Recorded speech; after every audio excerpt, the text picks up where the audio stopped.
I was fixing a leaky pipe in my barn when I heard music violins, of all things, drifting across my fields. Stepping outside, I froze. My alfalfa pasture was a sea of folding chairs, fairy lights, and a white gazebo plunked down like it belonged there.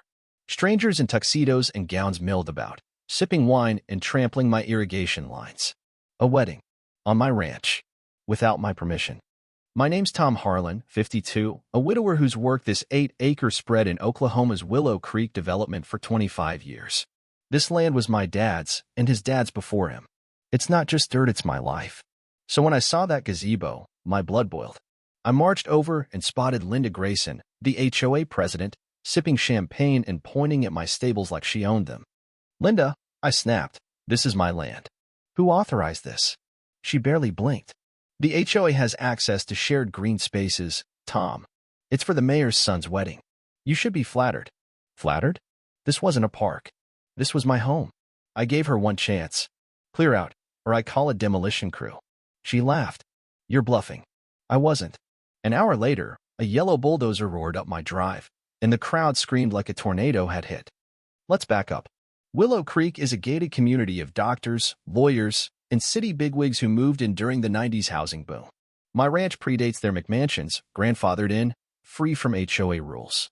That didn't sit well with Linda, a California transplant with a perm and a power trip.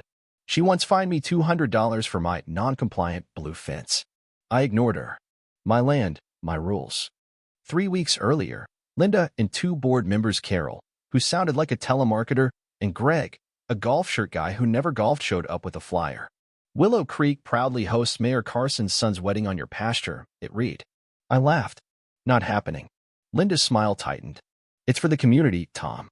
Don't make this hard." I tossed the flyer and shut the door. Then things got weird. My back gate was unlocked. Tire tracks scarred my grass.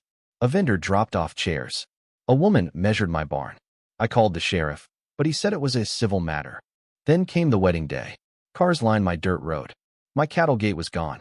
A photo booth sat by my horse stable. I confronted Linda, warned her, and called my old construction buddy, Mike, who owns a demolition outfit in Tulsa.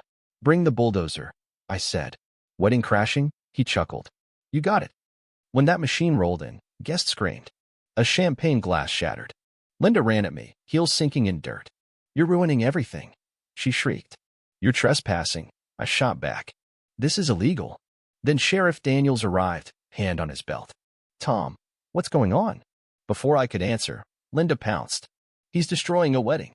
The bride, Emily Carson, stepped forward, trembling. "I didn't know this was your land," she whispered. "They said it was HOA property." I softened. This wasn't her fault. Then it happened. Mike's bulldozer, left idling, lurched. The claw smashed the gazebo into splinters. Wood flew. Light sparked. Guests ran, screaming. Mike sprinted back, pale. I stepped away for a second. Sheriff Daniels dove for cover, radioing for backup. Linda sat in the dirt, hair wild. No one was hurt, but the illusion was shattered. This wasn't a mix-up. It was a power grab. The sheriff cleared the crowd. I pressed charges: trespassing, fraud. Linda claimed shared access, but I knew better. That night, cleaning up broken glass and trampled flowers, I thought of my dad. "Respect the land, son," he'd said. Linda had spit on it. I wasn't letting that slide. Next morning, I called my high school friend, Paul, a lawyer. They held a public event on private land without insurance. I told him. "We've got a case," he said. I added new signs: private property, no trespassing, and motion sensor lights. Then Emily, the bride, showed up, her dress dusty. "I'm sorry," she said. Linda lied. She handed me a $4,000 check. For the land. I hesitated but took it. "Make them pay," she said. Digging through my dad's old files, I found a note. "Protect Lot 7. That was where the gazebo stood. My skin prickled. "Why Lot 7? At dawn, I grabbed a shovel and dug where the grass was sparse. My blade hit metal hatch. Below, a concrete room held dusty files, mineral claims, water rights, and a 1987 lease with Blue Jay Holdings. Lot 7 was protected, exempt from development. Linda's wedding violated federal law. Paul's email came fast. "This is lawsuit big."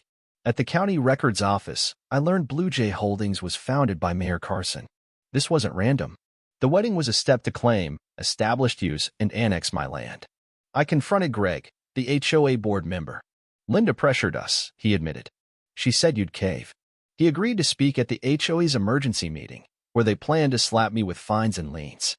The meeting was a circus-packed hall, Linda at a podium, accusing me of reckless endangerment.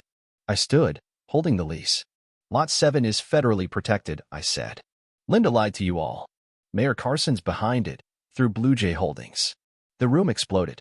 Greg backed me up. She hid the truth. A resident moved to investigate Linda.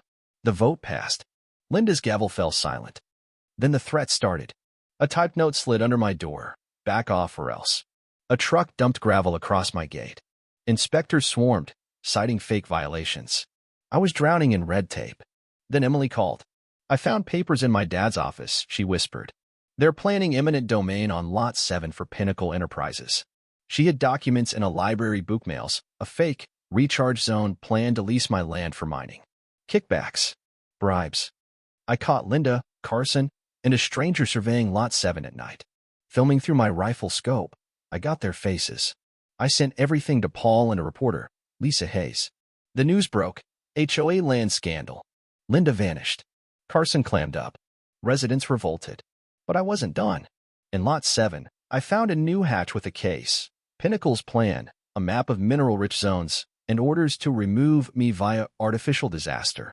They planned a fire or spill to seize my land. The feds swooped in. The Bureau of Land Management took the case. Investigators raided the HOA office. Linda's car was towed.